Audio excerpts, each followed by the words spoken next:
오늘은 2023년 3월 22일부터 지난 일주일간의 말씀 묵상을 나누겠습니다. 저는 마태복음을 계속 묵상하고 있습니다. 말씀 묵상 시작합니다. 2023년 3월 23일 마태복음 23장 1에서 12절 말씀. 자리가 사람을 만든다는 말이 무슨 의미인지를 다양한 관점에서 생각해 보게 하는 말씀이 오늘의 본문 말씀이다.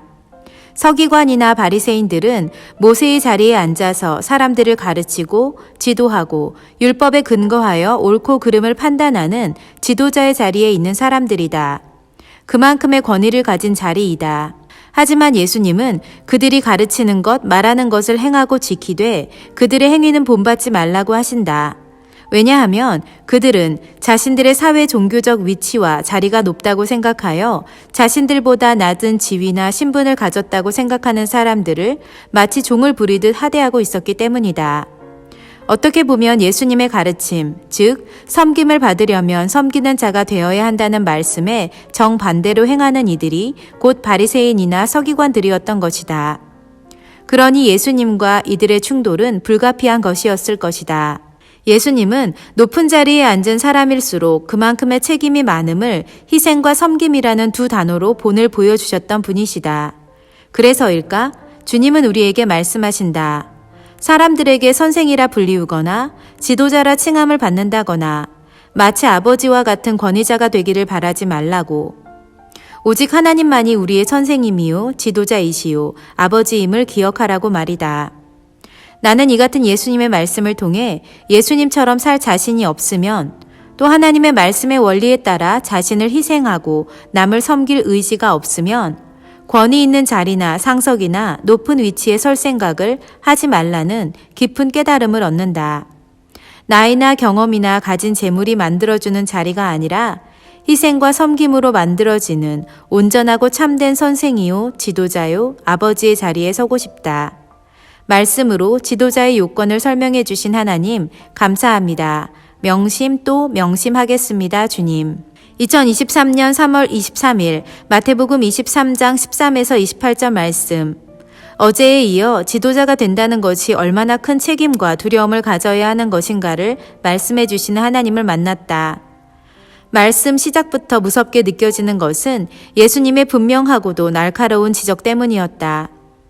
예수님은 말씀을 가르치는 지도자들, 즉 오늘로 따지면 목사, 성경교사, 신학교 교수, 선교사 등 사역자의 자리에 선 자들을 향하여 너희는 천국 문을 사람들 앞에서 닫고 너희도 들어가지 않으며 들어가려고 하는 자도 못 들어가게 한다고 말씀하신다. 정말 지도자들이 이 말씀과 같다면 이런 회방꾼이 어디 있으며 영혼들이 천국에 들어가는 것을 방해하는 것이야말로 성령을 회방하는 것이 아닐까? 이런 자는 사하심을 받지 못한다고 성경은 말하고 있는데 도대체 어쩌려고 이런 짓을 행하는 것일까? 이런 생각이 절로 드는 말씀이다. 하지만 이 같은 생각은 누군가를 향한 비난의 손가락질을 하는 비판의 목소리가 아니라 그러면 나는 지금 어떠한가를 묻는 자성의 목소리이다. 혹시 내가 천국 문 앞에서 들어가려고 하는 자를 못 들어가게 막는 지도자는 아닌가를 고민하며 나의 생각과 말과 행동의 아주 작은 부분까지도 부끄럽지 않도록 점검해야 함을 깨닫는다. 또 교인 한 사람을 더 얻기 위하여 두루 다니다가 그들이 하나님께 나아오려고 할 때 지옥으로 인도하는 무서운 일을 저질러서는 안 된다는 경각심도 갖게 된다.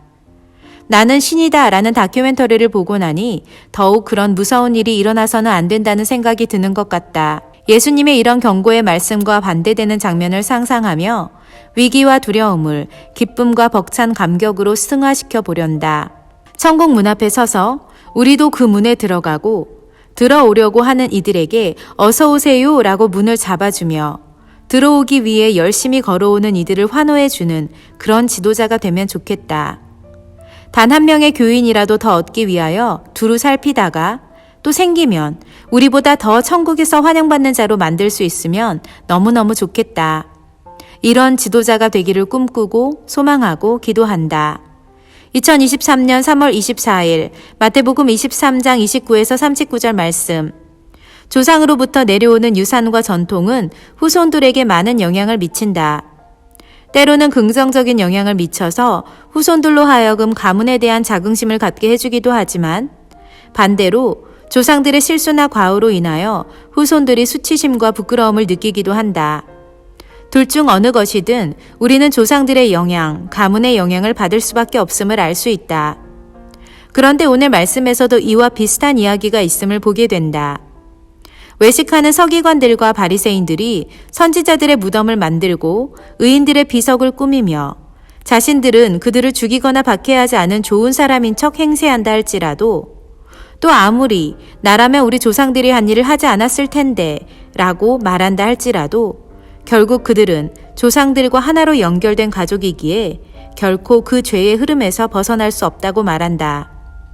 예수님의 말씀은 강력하다. 너희가 너희 조상의 분량을 채우라.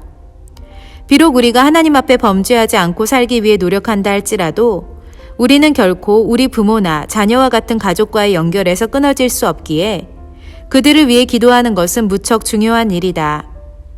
우리 조상들로부터 지금의 나와 후손에 이르기까지 알고 지은 죄, 혹 모르고 지은 죄가 있다면 하나님 앞에서 철저히 회개하고 용서받는 일이 필요함을 다시금 깨닫는다.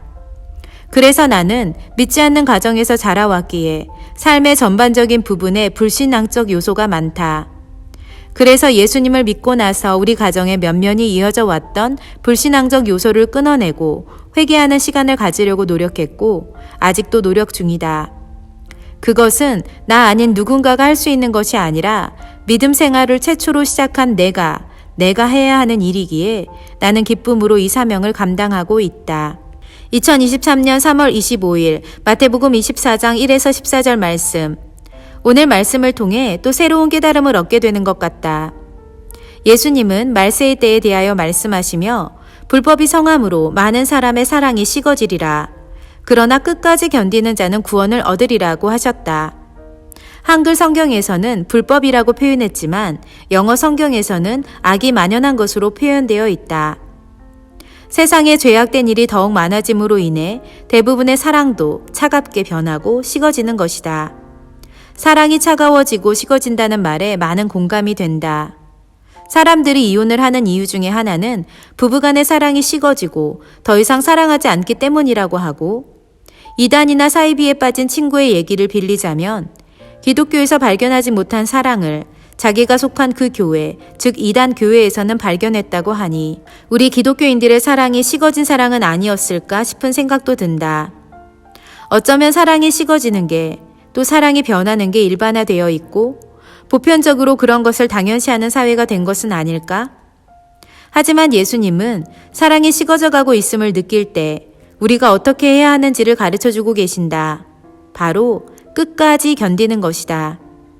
식어져가는 사랑을 내버려 두지 말고 그 사랑을 끝까지 지켜나가라고 말이다. 그래야 그 끝에 구원이 있다고. 이 말씀이 던져주는 메시지가 무겁게 느껴진다. 결코 사랑을 쉽게 내버려 둬서는 안 된다는 책임감을 느끼게 된다. 2023년 3월 26일 마태복음 24장 15에서 35절 말씀. 예수님은 장차 올 환란에 대해 말씀하시며 거짓 진리에 미혹되거나 자기 욕심에 이끌리어 환란에서 피하지 못하는 것을 대비하사 이렇게 단호히 말씀하신다. 보라, 내가 너희에게 미리 말하였노라. 예수님은 우리에게 미리 알려주셨기에 우리가 그것을 잘 알아차려야만 하고 그것은 우리의 몫이다. 예수님은 그분의 책임을 다하사 우리에게 미리 알려주신 것이니까 말이다. 그런데 생각해보면 우리는 이런 고민이 생긴다. 혹시 내가 그 징조를 못 알아채면 어떡하지?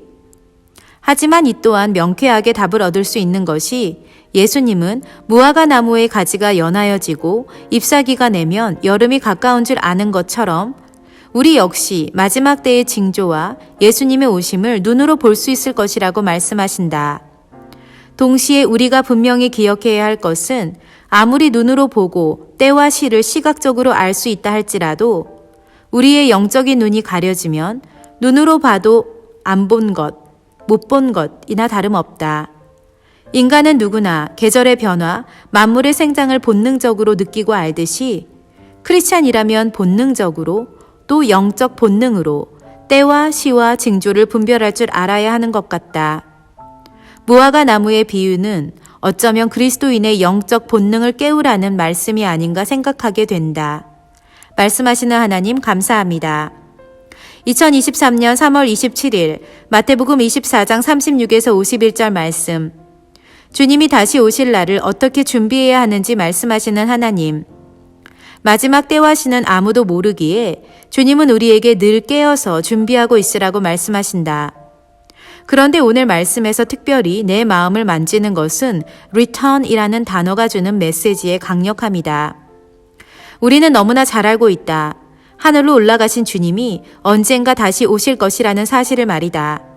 하지만 주님의 그 리턴이 먼 미래에 이를 것이라고 생각한다. 내가 살아있는 동안은 아닐 것이라는 생각이 드는 것은 나만의 생각일까? 왠지 대부분의 사람들이 그럴 것 같다. 그날이 가까워진 것 같긴 한데 내가 살아있는 50년 혹은 60년 안에 그런 일은 일어나지 않을 것이라고 생각한다. 하지만 오늘 말씀에서 주님께서 내게 말씀하시는 것은 주님의 리턴을 가깝게 느끼라는 것이다. 당장 내일 주님이 오신다고 예정되어 있다면 우리의 오늘은 어제와는 분명히 다른 삶이 될 테니까 말이다. 또 주님은 말씀하신다. 충성되고 지혜 있는 종이 되어 주인의 집에 있는 사람들을 맡아 때를 따라 좋은 양식을 나눠주는 사람에게는 복이 있다. 이 말씀을 묵상하면서 우리 부부에게 있어서 주님은 다시 오심, 즉 리턴을 준비하는 것은 하나님의 교회에 있는 사람들, 즉 그분의 백성들에게 때를 따라 좋은 영의 양식을 먹이는 것임을 깨닫게 되었다. 사실 이것은 목회자인 남편의 몫이 크겠지만 지금처럼 최선을 다해 말씀을 준비하고 하나님의 말씀하심을 온전히 전하려고 애쓴다면 그것이 곧 우리의 복이라는 사실을 깨닫는다. 이 말씀으로 하나님의 격려하시는 음성을 들을 수 있어서 감사하다. 하나님, 더욱 충성되고 지혜 있는 종이 되어 우리 성도들의 필요에 따라 좋은 영의 양식을 나눠주는 우리 가정이 되게 하여 주옵소서. 아멘. 2023년 3월 28일 마태복음 25장 1에서 13절 말씀. 너무나 잘 알고 있는 열처녀의 비유에서 주님은 내게 새로운 것을 말씀해 주시는 것을 느낀다. 본문의 말씀을 읽어내려 가는데 9절 9절에서 새로운 메시지로 다가오고 해석되고 있음을 느끼면서 이 말씀이 새로운 말씀으로 내게 다가온다. 신기하다. 슬기로운 5 처녀와 미련한 5 처녀가 모두 등잔을 가지고 있지만 차이점은 기름이 있고 없고였다. 여기서 나는 이들이 들고 있는 등이 우리 모든 그리스도인의 구원과 같다는 생각이 들었다. 우리가 그리스도인이라는 말에는 예수님을 믿는 믿음으로 그 믿음으로 말미암아 구원받은 백성이라는 의미가 담겨 있지만 모두가 다 구원받는 백성답게 사는 것은 아니다. 마치 등에 기름이 없는 것처럼 말이다. 구원받은 하나님의 사람들은 구원받은 사람답게 그 이름과 신분에 합당한 삶을 그 등잔에 담아야만 한다.